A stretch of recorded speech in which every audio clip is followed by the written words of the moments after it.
Nag-walking ako dito sa Manila I am now in Marikina.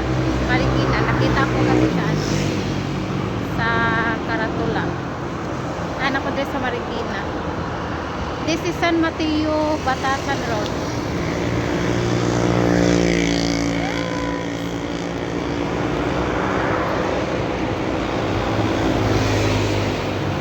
Going straight pa tayo. Ayan, going straight.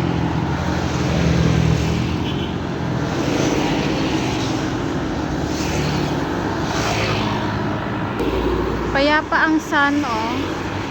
Di pa siya masyadong nag-rise. I think Marikina Village yung dyan. Marikina Village.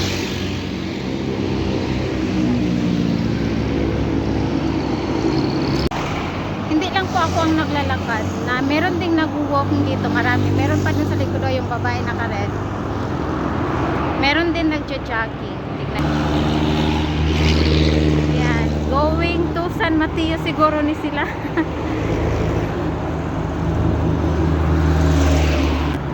Time is 6:20 in the morning. Nag-start akong maglakad from Quezon to here is 5:40.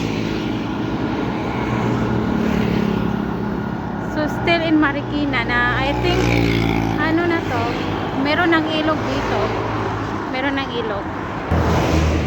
Meron din silang mga mini forest dito, oh. Uy, bayabas. Dugay-dugay na wala ka kitang bayabas. Nice kayo mag-walking guys. Ganito kaganda ang panahon. Pag ganito kaganda ang panahon, sobrang ganda. Sarap sa feeling na mag-walking. Ayun si ate doon sa likod. Nag-walking lang din siya. Payapa ang world. Payapa ang day. So ito na ata yung Marikina River. Ay, may nakalagay man. Sa other part ng river, sa other side pala is San Mateo. Paano tayo pupunta dyan?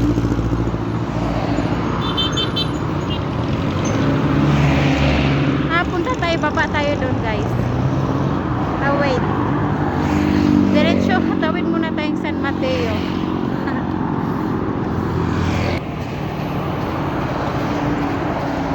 Ay, wow.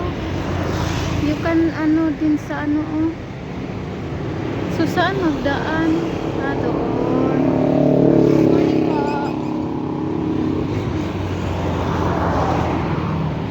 Ang ganda ng medyo maganda na rin ang view. Marami din ang nagja-jogging. Payapa talaga ang sun.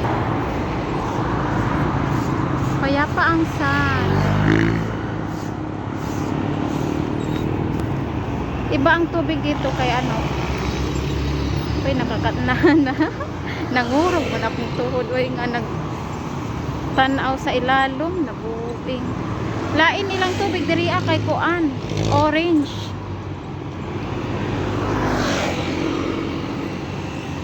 Oh, dami. Daghan po og nag-jogging.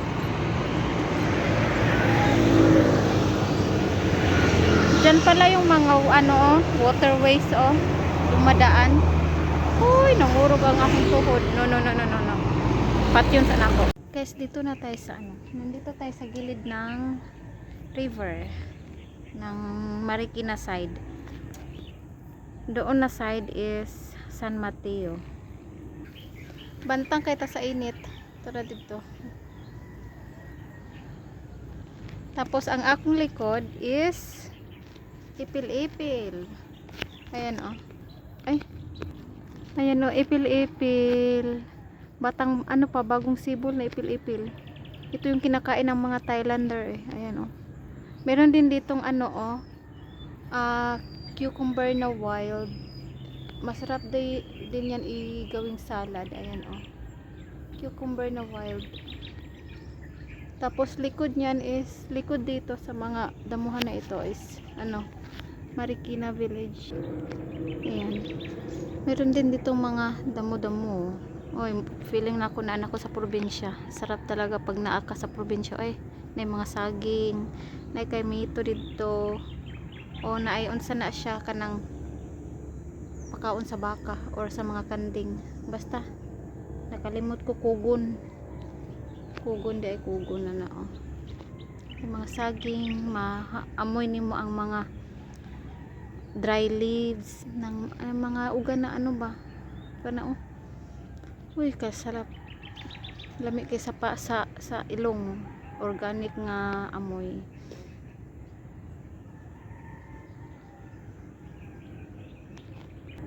Tapos madungog nimo ang mga tunog ng mga langgam.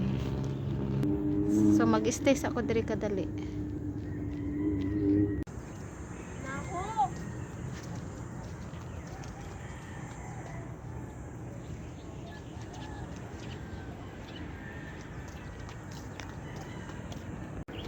Meron ding nagtatanim ng mais oh. Ay, kasarap, parang nasa ano na ako. Murag na anak ko sa probinsya. Kalami sa feeling. Lami kay magsumok-sumok din ha sa mga kumpayan oh. Ma-feel nimo ang hamog. Nay aratilis man siguro niyo, aratilis kung sa Binisaya pa is mansanitas. Nara oh. Hilaw pa. Ipangwaan naman nila ganiha. Ito ay daghan sa kuan. Taas. Mansanitas. Yan yung sapa nila okay kuan. Orange ang color.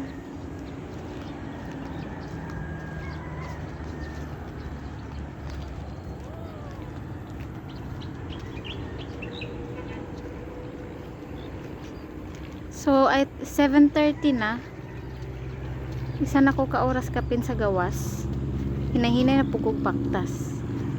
Ay kalami magsumog-sumog da sa kumpayan oy.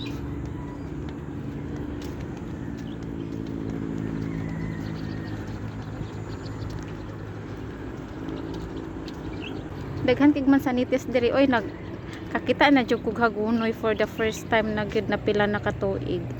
Hagunoy. Ayan. Kabulan mo sa kung paraasan ning dahon sa hagunoy. Daghan kig mansanitas na pud oh.